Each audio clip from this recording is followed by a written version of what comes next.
जय श्री राधे। पूज्य श्री सद्गुरुदेव भगवान के चरणों में प्रणाम। पूज्य श्री राधा बाबा जी का जीवन चरित्र। स्वदृष्ट पूतना लीला का वर्णन। एक बार घनश्याम दास ठाकुर जी से भगवत लीला की अचिंत्यता अगम्यता की बात चल रही थी। बाबा अपनी एक स्वदृष्ट लीला का वर्णन करते हुए कहने लगे, बड़ी सरस और बड़ी मधुर लीलाओं की बात एक बार एक किनारे रख दो। पूतना लीला की ही बात लो। पूतना लीला को लीला चिंतन की दृष्टि से प्रायः कोई वरेण्य नहीं मानता, परंतु किसी अकारण कृपा के फलस्वरूप मेरे सामने पूतना लीला जिस प्रकार आविर्भूत हुई उसका वर्णन किस प्रकार करूं। जब निशाचरी पूतना नील सुंदर शिशु को अपने वक्ष स्थल पर लिए लिए उड़ चली, उस समय गोपियों में हाहाकार मच गया। सब एक साथ चित्कार कर पड़ी। यशोदा मैया तो तत्काल मूर्छित होकर गिर पड़ी। पूतना के साथ साथ गोपियां दौड़ी, एक नहीं दो पड़ी, सबकी दौड़ पड़ी, सबकी सब। एक नहीं दौड़ पड़ी, सबकी सब। पूतना उड़ रही थी ऊपर आकाश में और गोपियां दौड़ रही थीं नीचे पृथ्वी पर। गोपियों की दृष्टि पथ पर नहीं, नभ में थी। नभ में पूतना के वक्षस्थल से चिपके हुए नील सुंदर शिशु पर। क्या आकाश की ओर दृष्टि होने से दौड़ती हुई गोपियां नंदगांव के भवनों से टकरा गईं? क्या वन की लताओं ने, वृक्षों ने गोपियों के मार्ग में अब अवरोध उपस्थित किया? नहीं, कदापि नहीं। वे भवन, वे विटप, वे वल्लरियां जड़ थोड़े ही हैं। श्री कृष्ण लीला में सहयोग देने के लिए उन सब ने जड़ आवरण वर्ण कर रखा है।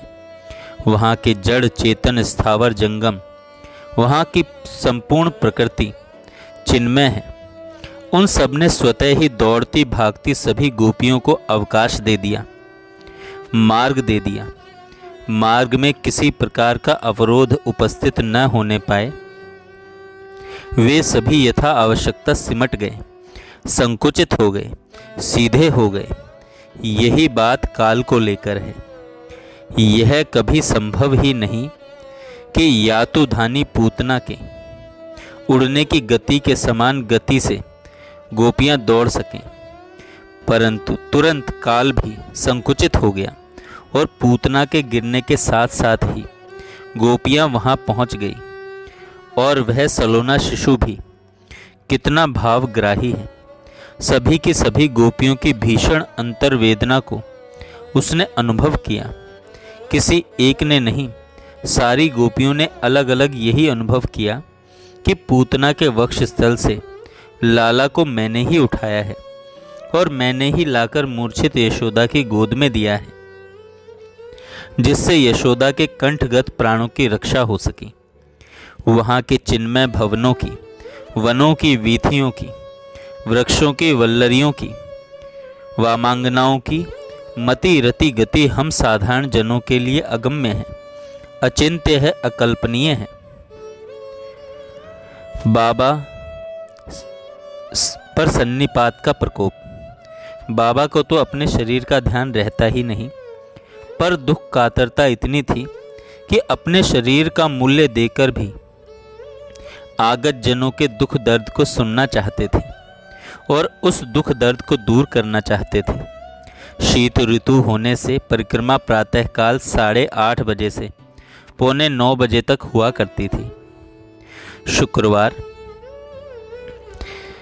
11:80 के प्रातः परिक्रमा लगाकर जब बाबा अपनी कुटिया पर पहुँचे, उसके थोड़ी देर बाद ही लोग मिलने के लिए पहुँच गए। कुटिया के चारों ओर पर्याप्त स्थान छोड़ करके एक घेरा बना हुआ था। उस घेरे के द्वार पर बाबा बैठ गए तथा लोगों से मिलने लगे। एक के बाद दूसरे से, दूसरे के बाद तीसरे से। इस प्रकार बाबा मिले, पर आज का यह मिलना प्राणघाती हो गया। पेड़ के नीचे धूप का अभाव, घोर शीत तथा रह रह करके बाबा के शरीर पर से वस्त्रों का सरक जाना, बस बाबा को भीषण रूप से सर्दी लग गई। इसके बाद बाबा फिर नग्न शरीर से शौच गए। वहाँ शरीर में इतनी अधिक कपकपी थी कि प्रक्षालनार्थ शौचालय के पात्र को पकड़ सकना भी संभव नहीं हो सका। यह कल्पना किसी को भी नहीं थी कि उनके फेफड़े बहुत ही अधिक कफ आक्रांत हो चुके हैं। इसी क्रम में प्रतिदिन के अभ्यास के अनुसार बाबा ने टब बाथ ले लिया। टब बाथ क्या लिया, रही सही कमी भी पूरी हो गई और बाबा बेहोशी की स्थिति में हो गए। टब बाथ के बाद बाबा भिक्षा किया करते थे, पर अब भिक्षा क्या होती। बाबा को तुरंत लिटा दिया गया। रात को बाबा जब कुछ असंबद्ध बोलने लगे तब प्रातःकाल अनुमान हुआ कि संभवतः बाबा को सन्निपात हो गया है। तुरंत डॉक्टर को बुलाया गया। डॉक्टर ने देखते ही कहा, स्थिति सांघातिक है, मैं तुरंत इंजेक्शन देना चाहता हूँ, अन्यथा कहीं ऐसा न हो कि आप लोग बाबा को खो दें। परस्पर में विचार विनिमय के बाद यही तय किया गया कि एलोपैथिक दवा बाबा ने कभी नहीं ली, अतः इंजेक्शन नहीं देना चाहिए। हाँ, आयुर्वेदिक औषधि अवश्य देनी चाहिए। नगर के श्रेष्ठ वैद्यराज श्री श्रीपति जी को बुलाकर आयुर्वेदिक चिकित्सा आरंभ हो गई। नगर के तथा मेडिकल कॉलेज के अनेक डॉक्टर बिना बुलाए ही प्रीतिवशात आ करके बाबा को देखने लग गए। सभी बार बार स्थिति की गंभीरता की ओर संकेत कर रहे थे। Doctor LD. सिंह तथा डॉक्टर एम.एन. शर्मा तो निरंतर बाबा की सेवा में लगे रहे। इनकी सेवा की सराहना के लिए शब्द नहीं। 11/1/80 शुक्रवार के अपराह्न काल से शनिवार के सूर्यास्त तक स्थिति बड़ी गंभीर रही। एक बार तो बाबा की नेत्र पुतली स्थिर हो गई थी। यह देखकर हम सभी लोग कांप उठे। शनिवार की संध्या के समय लगभग 7 बजे बाबा को थोड़ी चेतना हुई। इससे हम सभी लोगों को कुछ धीरज बंधा। रात में बाबा को थोड़ी नींद आई। प्रातः बाबा बड़े प्रसन्न रहे। पहले जो ज्वर 105 डिग्री था वह रविवार को 102 डिग्री और सोमवार को प्रातः 100 डिग्री रहा। औषधि ने काम किया। स्थिति अब पूर्णतः सुधार की ओर थी। स्थिति अब पूर्णतः सुधार की ओर थी।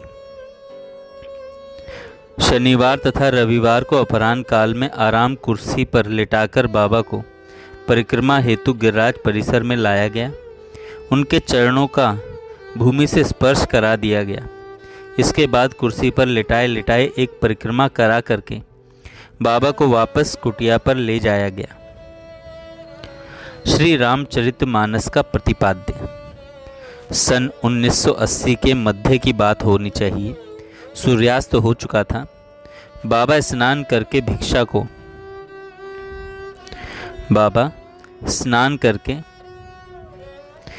करने के लिए अपने आसन पर विराज चुके थे। पत्तल में भिक्षा के परोसने की तैयारी हो रही थी। उस समय लगभग 10-15 व्यक्ति बाबा के पास बैठे हुए थे। उनके शांत और प्रसन्न मुखमंडल को देखकर एक व्यक्ति ने हाथ जोड़कर निवेदन किया, बाबा, मेरे मन में एक जिज्ञासा है। बाबा ने कहा, पूछिए, क्या जानना चाहते हैं। उन सज्जन ने कहा, बाबा, तुलसीकृत श्री रामचरितमानस का प्रतिपाद्य तथ्य क्या है। इस प्रश्न को सुनकर बाबा थोड़े चौंके। प्रश्न तो जटिल अवश्य था, किंतु था बहुत सुंदर। प्रश्नकर्ता का परिचय प्राप्त करने की भावना से बाबा ने पूछा, आपका परिचय क्या है, आप क्या करते हैं। उन सज्जन ने हाथ जोड़े हुए विनम्रता पूर्वक कहा, मैं इलाहाबाद का रहने वाला हूँ और श्री रामचरितमानस की कथा कहा करता हूँ। वे आगे कुछ बोले, उनको रोककर बीच में ही बाबा बोल पड़े, यह तो बड़ी अटपटी बात है।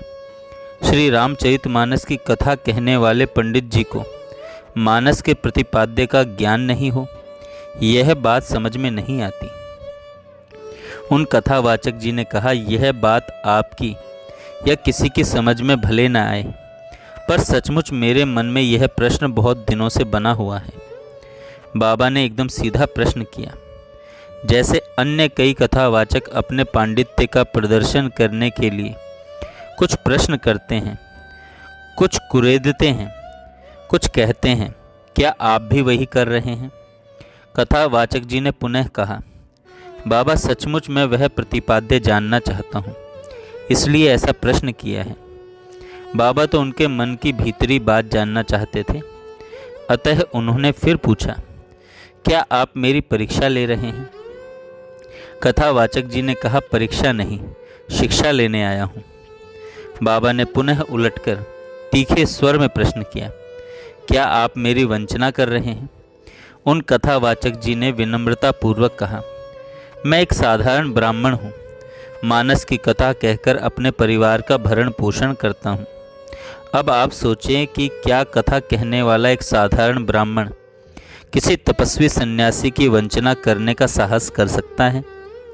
यदि मुझे वंचना ही करनी थी तो मैं किसी अन्य की करता। आपकी वंचना करके मुझे कहाँ ठहरने की ठौर मिल पाएगी? क्या मैं आपकी वंचना करने की बात कभी सोच सकता हूँ? मैंने आपकी कीर्ति सुनी है, आपके संतत्व पर मेरा पूरा विश्वास है। मुझे मेरी जिज्ञासा का सही सही समाधान मिलेगा, यह आशा लेकर मैं आपके श्री चरणों के समीप आया हूँ। आप विश्वास करें, मैं आपकी न वंचना करने आया हूँ, न परीक्षा लेने आया हूँ, अपितु मैं अपना वह प्रश्न आपके समक्ष रख रहा हूँ जिसका उत्तर मुझे कहीं मिल नहीं पाया है। मेरे साथ तो दीपक तले अंधेरे वाली उक्ति चरितार्थ हो रही है। उन कथावाचक जी की सरल और सत्य निवेदन से बाबा द्रवित हो उठे। सच्चे और सरल प्रश्न का संत सदैव स्वागत किया करते हैं। बाबा ने कहा, सर्वप्रथम आपकी सच्चाई की मैं हृदय से जय जयकार मानता हूँ। अब जो भी समझ में आ रहा है उसे बतलाने का प्रयास कर रहा हूँ। यह बात सिद्धांततः सही है कि मरते समय व्यक्ति झूठ नहीं बोलता। अंतिम क्षणों में उसके भीतर सत्य के लिए आग्रह रहता है। अब गोस्वामी श्री तुलसीदास जी महाराज के श्री रामचरितमानस के अंतिम कांड अर्थात उत्तर कांड के एकदम अंतिम अंश को देखें। उत्तर कांड के एकदम अंत में गोस्वामी जी ने 3 कवित्त लिखे हैं। इन 3 कवित्त के बाद उन्होंने 2 दोहे लिखे हैं। मौसम दीन न दीन हित तुम समान रघुवीर, अस विचारी रघुवंश मनि हरऊँ विषम भव भीर। काम ही नारी पियारी जिमि लोभी प्रिय जिमि दाम, तिमि रघुनाथ निरंतर प्रिय लागहु मोहे राम। इन 2 दोहों में श्री गोस्वामी जी ने अपने जीवन आराध्य भगवान श्री सीताराम जी से अपनी आंतरिक प्रार्थना और वास्तविक कामना का निवेदन किया है। वह आराध्य और आराधक के मध्य होने वाले व्यक्तिगत और आंतरिक संबंध की बात है। इन 2 दोहों में गोस्वामी जी ने अपनी निजी भावना का उल्लेख किया है। इन 2 दोहों से पहले जो 3 कवित्त लिखे गए उनमें 3 बातें कही गई हैं। पहला कवित्त है, पाई न केहि गति पतित पावन, राम भजि सुन सठ मना। गनिका अजामिल व्याध गीध, गज आदि खल तारे घना। आभीर जमन किरात खस, सुपच आदि अति अघ रूप जे। कही नाम बारक ते पि पावन, हो ही राम नमामि ते। इस प्रथम कवित्त में भगवान के नाम की महिमा बतलाई गई है। जिसने भी भगवान नाम का आश्रय लिया, चाहे वह कोई हो और कैसा भी हो, उसकी सारी बात बन गई और उसके लोक परलोक परमार्थ सभी सुधर गए। भगवान नाम के आश्रय से नितांत पतित भी परम पावन हो जाता है। दूसरा कवित्त है, रघुवंश भूषण चरित यह नर, कहहीं सुनहीं जे गावहीं। कलिमल मनोमल धोई बिनु श्रम राम धाम सिधावहीं। सतपंच चौपाई मनोहर जानि जो नर उर धरे। दारुण अविद्या पंच जनित विकार श्री रघुवर हरे। इस दूसरे कवित्त में भगवान के चरित्र की महिमा बतलाई गई है। जो मनुष्य भगवान की लीला का कथन श्रवण गायन करते हैं उनके मन की सारी मलिनता दूर हो जाती है। 5 प्रकार की अविद्या के विकार नष्ट हो जाते हैं और अंत में उसे भगवान के परम धाम की प्राप्ति होती है। तीसरा कवित्त है, सुंदर सुजान कृपा निधान अनाथ पर कर प्रीति जो, सो एक राम अकाम हित निर्वाण प्रद सम आन को, जाकी कृपा लवलेश ते मतिमंद तुलसीदास हूँ, पायो परम विश्राम राम समान प्रभु नाही कहूँ। इस तीसरे कवित्त में भगवान की कृपा की महिमा बतलाई गई है। दया सिंधु भगवान की अनाथों पर बड़ी प्रीति होती है। उन कृपा मूर्ति भगवान की कृपा के बिंदु मात्र से संसार सिंधु ही सूख जाता है और मुक्ति सहज ही सुलभ हो जाती है। उन सदा निष्काम और पूर्ण कृपा धाम की कृपा का आश्रय लेने से परम विश्राम मिलता है। बाबा बड़े प्यार भरे शब्दों में उन कथावाचक जी महाराज को मानस का मर्म बतलाते जा रहे थे। बाबा ने कहा, प्रथम कवित्त में भगवान नाम, दूसरे कवित्त में भगवान लीला और तीसरे कवित्त में भगवत कृपा की महिमा का वर्णन है। बस यही भगवान नाम, भगवान लीला और भगवत कृपा ही श्री रामचरितमानस का प्रतिपाद्य है और विभिन्न रीति से इन तीनों की महिमा का बखान करते हुए मानस में यही कहा गया है कि इनका आश्रय लेने से मानव जीवन को पूर्ण फल और पूर्ण सुंदर बनाया जा सकता है। मानस के सभी पात्र, चाहे वे सुंदर हों या असुंदर, निकृष्ट हों या उत्कृष्ट, सभी इसी तथ्य का अपनी क्रियाओं से परिपोषण करते हैं। श्री रामचरितमानस के सारे पात्रों का, सभी संवादों का और आद्य अंत तक कथा प्रवाह का एकमात्र यही संदेश है कि भगवान नाम, भगवत लीला और भगवत कृपा, इन तीनों के आश्रय से जीवन में ऊंची से ऊंची वस्तु की प्राप्ति सहज संभव है और श्रेष्ठ से श्रेष्ठ आध्यात्मिक स्थिति की भी उपलब्धि हो सकती है। इस सारे निवेदन को हाथ जोड़े हुए कथावाचक जी दत्त चित्त होकर सुन रहे थे। उनके दोनों कपोलों पर उभरती हुई भाव रेखाएं तथा उनके दोनों नेत्रों की भीगती हुई स्थिर पुतलियां उनके परम संतोष, उनके परम आनंद और उनकी परम तृप्ति को व्यक्त कर रही थी। ये तीनों कवित्त हमारे मानस पाठ के मध्य नित्य आते हैं और सदा सभी के सामने रहते हैं, पर सदा सामने रहकर भी उनका मर्म अव्यक्त ही रहता था। व्यक्त रहकर के भी अव्यक्त रहना ऐसे रहस्यात्मक भ्रम को दूर कर पाता है। कोई मर्मी ही उस अव्यक्त रहस्य का मर्मोद्घाटन हो पाता है उसके द्वारा जिसे उस मर्म की पहचान हो और जिसकी उस रहस्य तक पहुँच हो। बाबा के श्री मुख से रामचरितमानस के प्रतिपाद्य को सुनकर सभी विस्मित थे, पुलकित थे और आनंदित थे। जय श्री राधे, जय श्री राधे। पूज्य श्री सद्गुरु